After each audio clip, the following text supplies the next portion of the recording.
Broadcasting live from Studio 3 at Abraham Baldwin Agricultural College, you're watching Stallion TV. Welcome to Stallion TV for Wednesday, March 1st.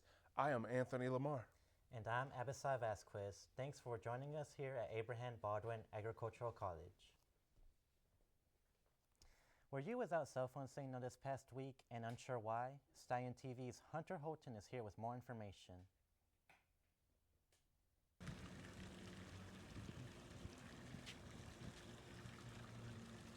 Why is my phone not working? Bryce was just one of the 70,000 AT&T customers to lose signal this past Thursday, with outages spanning the nation's major cities. You could imagine the false reports spread through media outlets like this one here. Major cellular outage is being reported nationwide. The tracking website downdetector.com is reporting more than 32,000 outages for. To avoid the confusion of what to believe, Dr. Baldwin discussed some reasons why we take in this kind of information.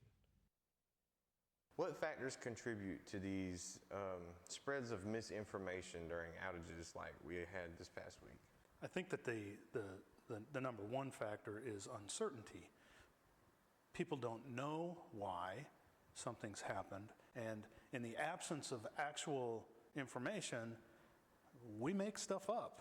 How can the public, differentiate between reliable and the unreliable sources of information? Well, I think getting the information directly from AT&T matters, right? So if you're getting it from, two-door doggy on social media, or some YouTube influencer, somebody who doesn't work at AT&T, doesn't have any clear connection with AT&T. There's no reason to think that that person has some special knowledge of this thing. AT&T says it was X, and in light of no other evidence, I'm going to believe what AT&T has to say. Just remember, when you're scrolling to get the latest news info,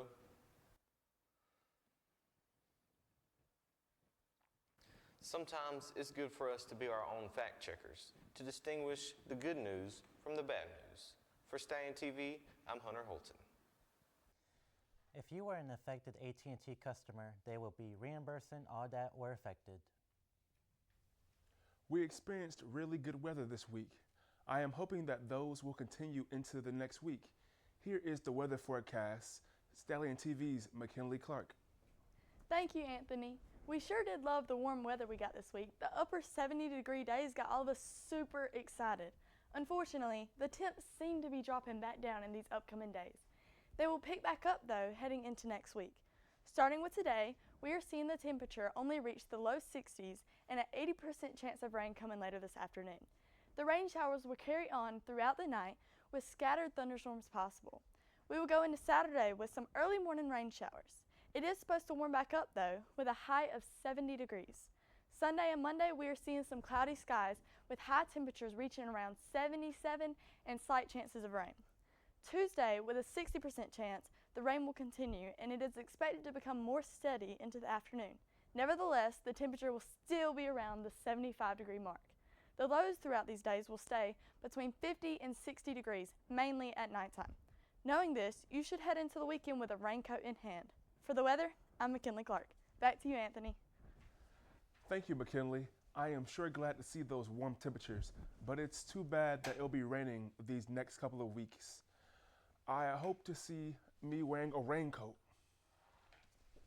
Last Friday, a science fair was held for Thomas, Brooks, and Crisp County schools. During the event, students were judged on their presentation. Stallion TV's Blaine Mitchell reports.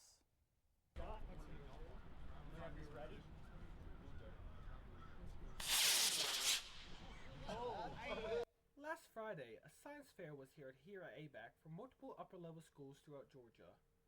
During the event, students were judged on their presentations.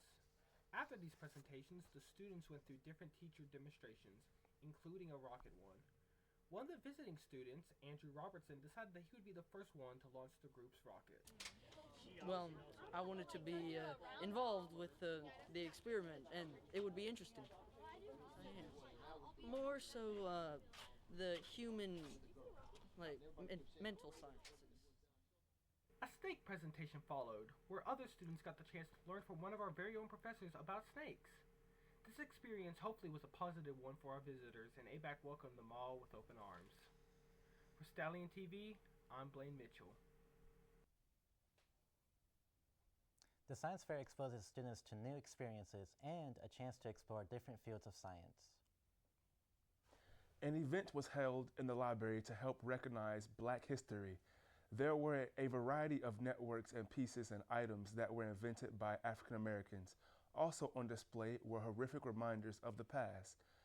Antanya Platz-Plecker reports. We all know that February is Black History Month, but do we really know what this month is all about? Angela Jennings wants all ABAC students to have the opportunity to educate themselves about Black history. After all, Black history is American history. Angela Jennings travels with the exhibition from schools to colleges to educate students about her ancestors' past, from the very beginning till modern times. And I'm the curator. I put this all together because I have a nephew that didn't know his history and culture. So I have gone to most of the states here in the United States, the Caribbean, and Africa and Europe together. So that's how I put it all together. Africans knew when they would be going through that door, they would never see home again. So it's called the door of no return. Because they were Black, they were not allowed to eat in the Woolworths. So they kept going every day until they integrated the Woolworths. The Buffalo Soldiers were a group of young Black men who fought during the Civil War and wanted to stay in the war because they were guaranteed 3 meals and housing. Trayvon Martin, he started Black Lives Matter. He was the first person to be killed in Florida. What I hate is Black Lives Matter does not have the impact that it used to have. And to be honest with you, I don't know why. Even if your major has nothing to do with history, it is important to acquire this knowledge.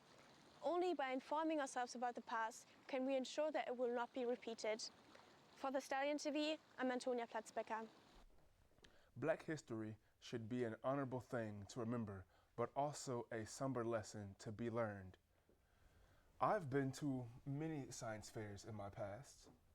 I haven't, but I wish I have. What about you? I used to go to them when I was younger. My school would hold them, and we would all make like volcanoes that erupted and stuff like that. It was really fun, but I haven't been in a while. This is Anthony Marr with Stallion TV. I'm McKinley Clark. And I'm Abasai Vasquez. We will be back next Wednesday with more news from Abraham Baldwin Agricultural College.